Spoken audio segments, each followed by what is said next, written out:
আলহামদুলিল্লাহ, যে প্রিন্টারের জন্য আমরা ভিডিওটা তৈরি করেছিলাম, আপনারা লাখো লাখো মানুষ ভিডিও দেখেছেন, প্রায় 22,000 মানুষ আমাদের ভিডিও শেয়ার করেছেন। অবশেষে সেই প্রিন্টার নিয়ে হাজির হয়েছে আমাদের মানবিক, অত্যন্ত সৎ একজন সিএনজি চালিত অটোরিকশা চালক ভাই শাহেদ ভাই। শাহেদ ভাইয়ের বাড়ি রাউজানের কদলপুরে। দীর্ঘ 15 বছর ধরে তিনি ট্যাক্সি চালান। তিনিই মূলত এটা 30শে মার্চ সকালে পেয়েছেন। এই যে 24 স্টুডেন্ট মাহফুজদের একজন স্টাফ সেটা ভুলক্রমে এই ট্যাক্সিতে ফেলে যান। আমরা 1 এপ্রিল এই ভিডিওটা সন্ধ্যা 7টার দিকে আপলোড করে আপনারা প্রায় 11 লক্ষাধিক মানুষ আমাদের ভিডিও দেখেছেন। 22,000-এরও অধিক মানুষ ভিডিওটা শেয়ার করেছেন। অসংখ্য মানুষ কমেন্টও করেছেন। মূলত আপনাদের কারণেই আমরা শাহেদ ভাই পর্যন্ত আসছি। এদিকে শাহেদ ভাই এটা পেয়ে কি করেছেন, তিনি অনেকে বলে রেখেছেন, আমি তো একটা জিনিস পেয়েছি, এটা আমার কোনো কাজে আসবে না, যদি কেউ খুঁজে আমাকে বলিয়েন। তো যে কথা সেই কাজ, ভিডিও দেওয়ার মাত্র 5 থেকে 6 ঘন্টার মধ্যে আমরা ডিভাইসটা পেয়ে গেছি। শাহেদ ভাই কেমন আছেন? আলহামদুলিল্লাহ। এটা কি আপনার গাড়িতে ছিল? জি, আমার এটা তো বিক্রি করে ফেলতে পারতেন, বিক্রি কেন করেন? না, এটা বিক্রি করে আমি কি করব ভাই, আমার তো কিছু করার নাই। কত বছর ধরে গাড়ি চালাচ্ছেন? আমি 15 বছর ধরে গাড়ি 15 বছর ধরে। এটা পাওয়ার পরে কাকে কাকে খবর দিয়ে রেখেছেন? না, এটা পাওয়ার পরে অবশ্য আমি প্রথমে পাই নাই, আমি তো ভাড়া নিয়ে যাচ্ছিলাম, তো আসার পথে পাইছি। আমার একটা যাত্রী বলছিল, ভাই তোমার পিছনে গাড়ির পিছনে জিনিস একটা আছে। আমি পেয়ে আবার অন্যদিকে খবর দিচ্ছি, ভাই এরকম একটা জিনিস পাইছি, ঠিকানাও পাই নাই, ঠিকানা খুঁজছি, ঠিকানা পাই নাই। যদি কেউ খুঁজে আমাকে একটু খবর দিন। তো আমার 2 ভাই খবর পাইছে ফেসবুকে, তো উনি আমাকে সকালে এসে বলতেছে, ভাই তোমার মালিক পেয়ে গেছি। আমি সাথে ভিডিও দেখে না? হ্যাঁ, তো আমি সাথে সাথে মানে কল দিচ্ছি ভাইকে, ভাই এই জিনিসটা আমি পাইছি, আমি মনে করেন সন্ধ্যে 6টা-7টার দিকে আসতে পারবো নিয়ে। এবং এটা নিয়ে চলে আসছেন না? চলে এসছে। আচ্ছা, এরকম কি আগেও ট্যাক্সিতে কোনো কিছু পেয়েছেন? হ্যাঁ, আগেও পেয়েছি, আমি নিয়ে দিয়ে আসছি। মনে করেন অনেকের স্বর্ণ পেয়েছিলাম, বিয়ের, তো ওগুলো নিয়ে দিয়ে আসছি। আবার মানে নিজের থেকে খুশি নিয়ে দিয়ে আসছি, এরকম আছে। এবার আমরা 24 স্টুডেন্ট মাহফুজ আমাদের ছোট ভাই, হ্যাঁ, তো মাহফুজ মূলত এই সহযোগিতা চেয়ে ভিডিওটা আমরা করেছিলাম। আগে আমরা মাহফুজ এটা একটু দেখি সবগুলো ঠিক আছে কিনা। আসেন আমরা একটু ওনাকে মন থেকে আমরা একটু দোয়া করি।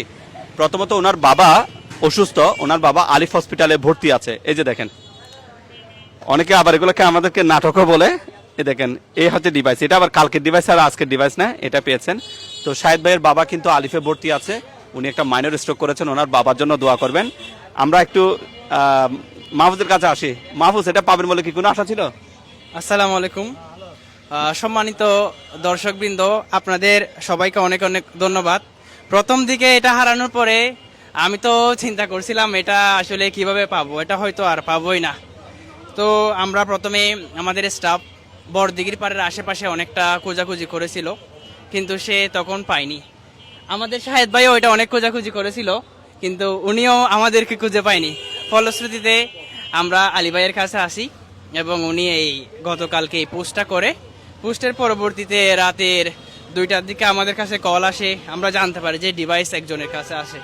তারপরের দিন সকালে শাহেদ ভাইয়ের সাথে সরাসরি আমাদের যোগাযোগ হয় এবং উনি বলে যে আমাদেরকে বিকেলের দিকে ডিভাইস ফেরত দিয়ে দিবে। উনি ওই সময় রাঙামাটি ছিল, সেজন্য উনি রাঙামাটি থেকে এসে কষ্ট করে এসে আমাদের কথা চিন্তা করে আজকে সন্ধ্যায় ওনার অসুস্থ বাবাকে নিয়ে আমাদের কাছে ডিভাইসটা ফেরত দিচ্ছে। সেজন্য আমরা শাহেদ ভাইয়ের নিকট অনেক অনেক কৃতজ্ঞ। ওনাকে অন্তর থেকে ধন্যবাদ জানাই এবং দোয়া জানাই যেন ওনার বাবা তাড়াতাড়ি সুস্থ হয়ে যায়। এবং ইনশাল্লাহ আমরা ওনার যথোপযুক্ত সম্মানই দিব। এবং পাশাপাশিতে আপনারা যারা আমাদের এই পোস্টটি রিয়েক্ট করলেন, কমেন্ট করলেন এবং শেয়ার করলেন, সবাইকে অনেক অনেক ধন্যবাদ। আসসালামু আলাইকুম। আমিও আপনাদেরকে অসংখ্য ধন্যবাদ জানাই। আলহামদুলিল্লাহ, এরকম আমি অনেকগুলো জিনিস মানুষকে উদ্ধার করে দিতে পেরেছি। এখানে আমার কৃতিত্ব একেবারেই মানে 0.1% আমি বলবো।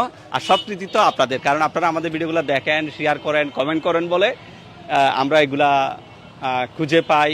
এক্ষেত্রে যারা হারায় তারা তাদের হারিয়ে যাওয়া জিনিস পেয়ে অনেক আনন্দিত হয়। আর এক্ষেত্রে আমাদের এই মানবিক সৎ মানুষগুলা, তারা যে জিনিসগুলোর প্রতি লোভ না করে, এই যে স্বর্ণ ফিরিয়ে দিয়েছে বলেছেন, হ্যাঁ, এই যে আজকে এটা ফিরিয়ে দিচ্ছেন, এগুলো আসলে সততা। তো আমরা চাই এরকম প্রত্যেক মানুষ সততার চর্চা করবে। 2-1 মানুষ একটু এদিক সেদিক বক্র মন্তব্য করতেই পারেন, এটা আমরা নেগেটিভলি নেব না। কারণ আমরা কথা বলতে গেলে অনেক সময় ক্যামেরার সামনে আমারও ভুল হয়ে যায়। হ্যাঁ, মাহফুজের সাথে আমার অনেক বছরের সম্পর্ক, অত্যন্ত ব্রিলিয়ান্ট একজন স্টুডেন্ট এবং অনার্স ফাইনাল ইয়ারে আছে। আপনাদের দোয়ার বরকতের উসিলায় অত্যন্ত ভালো এবং খুবই বিনয়ী একজন স্টুডেন্ট। মাহফুজ সম্পর্কে বলতে গেলে কোনো মানে বলে আমি শেষ করতে পারবো না। হয়তো অনেকে মাহফুজকে নিয়েও কি একটা কিছু বলে ফেলেছেন। আশা করি হয়তো ভিডিওর কারণে মানুষকে জাজ করবেন না। আমরা অনেক সময় অনেক ভুল করে ফেলি, তো এই ধরনের কোনো কিছু কেউ মনে নেবেন না। বাট আমি আপনাদেরকে ধন্যবাদ জানাই, কৃতজ্ঞতা জানাই। মাহফুজ কিছু বলার আছে কি? সর্বশেষ ধরেন আজকে যদি আলী ভাই আমাদের এই ভিডিওটা করে না দিতেন হয়তো বা আমরা এটা পেতামই না। সেজন্য অন্তরের অন্তঃস্থল থেকে আমি এবং আমার পরিবার আলী ভাইয়ের নিকট কৃতজ্ঞ এবং ধন্যবাদ জানাচ্ছি। ভাইয়া আমাদের কৃতজ্ঞতা কবুল করবেন ইনশাল্লাহ। আর আমি এই সব কৃতজ্ঞতা আপনাদেরই দিয়ে দিলাম, আমি আপনাদের প্রতি কৃতজ্ঞ।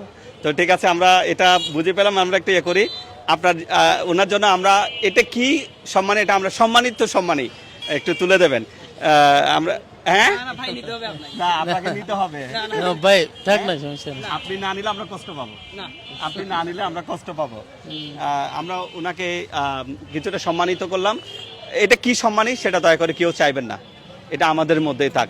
তবে একটা কথা বলি, এটা কি কোনো নাটক ছিল কিনা এটা বলেন। না না না ভাই, কোনো নাটক নেই এটা। এটা তো আমি নিজে খুশি ভাই, এই জিনিসটা এখন আমি যার জিনিস তার কাছে পৌঁছাতে পারছি, আমি নিজে একটার জন্য খুশি, আনন্দ লাগতেছে আমার। এটা কোনো নাটক না, কোনো কিছু না। ওকে, তাহলে আপনাদের সবাইকে ধন্যবাদ। আপনারা ভালো কাজের পাশে থাকবেন, আর আমাদেরও যদি অনাকাঙ্ক্ষিত কোনো ভুল ত্রুটি থাকে সেগুলো কোনো অসুন্দর দৃষ্টিতে দেখবেন। আসসালামু আলাইকুম।